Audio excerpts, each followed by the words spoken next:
Ngibingelele kuwe mlaleli, ngiyathemba ukuthi-ke uyaphila-ke. Mina-ke nje ngizocela kuwe-ke laphana-ke ukuthi-ke mawukuthi uyaqala ukungena kulona-ke leli khasi-ke leli-ke, wenze nje okulungile-ke ungixhase ucindezele ibhathini subscribe nje akubizi imali, kumahhala nje ukhishwe nesenti-ke elimnyama-ke leli khona uzokwazi ukuthi-ke uqhubeke uthole nezinye-ke iy'ndaba-ke ezintsha-ke ey'shisa bhe engizobe ngikufakela zona-ke kulona-ke ikhasi-ke leli-ke kusukela-ke manje-ke ukuze zingakuphuthi lezi ndaba ongenza-ke njengamanje ukuthi-ke ungabe ucindezela-ke ibhathini usubscribe njengamanje-ke.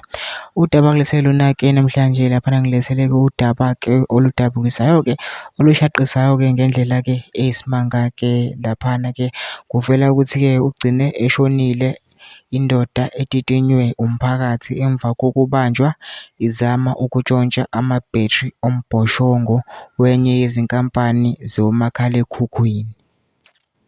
Kuthiwa umphakathi waseThekwini eNenzelele esifundazweni saseLimpopo ubusukhathele ukuhlushwa inethiwekhi kule ndawo ngenxa yokwebiwa kwalamabhethri, kanti le nsizwa izolahlwa ngelakubo ngesikhathi ibanjwa oqotsheni ikotela lombhoshongo. Umphakathi uthe ukuxoxaxoxa naye ngaphambi kokubiza amaphoyisa.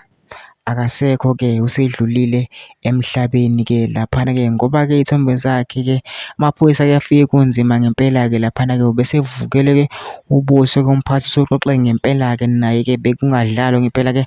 Ukube-ke amaphoyisa-ke akafikanga laphana kubonakala engathi-ke ubezoshona-ke endaweni-ke yesigameko uma kubukwa isimo abesekuso-ke ngenkathi-ke kufika amaphoyisa-ke.